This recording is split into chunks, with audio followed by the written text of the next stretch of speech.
Γεια σας παιδιά και καλώς ήρθατε στο κανάλι μου. Σήμερα έχουμε κάτι διαφορετικό, δεν θα παίξουμε Roblox, απλά θα σας κάνω μια ενημέρωση για μια κλήρωση, να μου γράψετε κάτω στα σχόλια ή αλλιώς άμα δεν ξέρετε τι σημαίνει κλήρωση.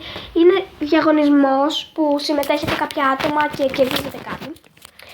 Είναι διαγωνισμός του Adopt Me. Όπως βλέπετε έχουμε εδώ πέρα παιχνίδια, ζώα και ονόματα. Έχω βάλει μερικά ονόματα, μερικά ζώα και μερικά παιχνίδια. Και όποιος θα το κερδίσει θα το πάρει. Γι' αυτό γράψτε κάτω στα σχόλια άμα θέλετε να είστε. Οι ώρες συμμετοχής θα είναι στην περιγραφή. Και άμα θέλετε να συμμετέχετε πρέπει να κάνετε εγγραφή στο δικό μου κανάλι, like σε όλα μου τα βίντεο και κυρίως στην ενημέρωση για το διαγωνισμό. Να γράψετε στα σχόλια συμμετέχω. Να μου πείτε πώς σας λένε για να γίνουμε φίλοι, να σας γράψω, να σας προσθέσω στο διαγωνισμό για να είστε μέσα στο διαγωνισμό μας. Και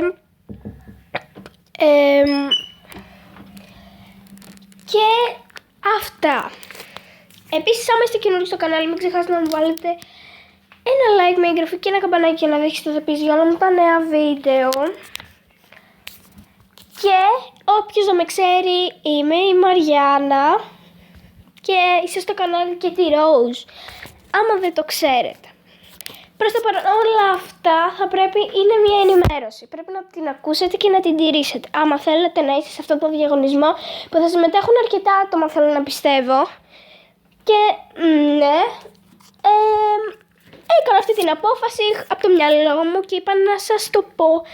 Να το βγάλω από μέσα μου γιατί έπρεπε και εγώ να σας το πω. Αυτό. Θα τα πούμε στο επόμενο μας βίντεο. Γεια σας.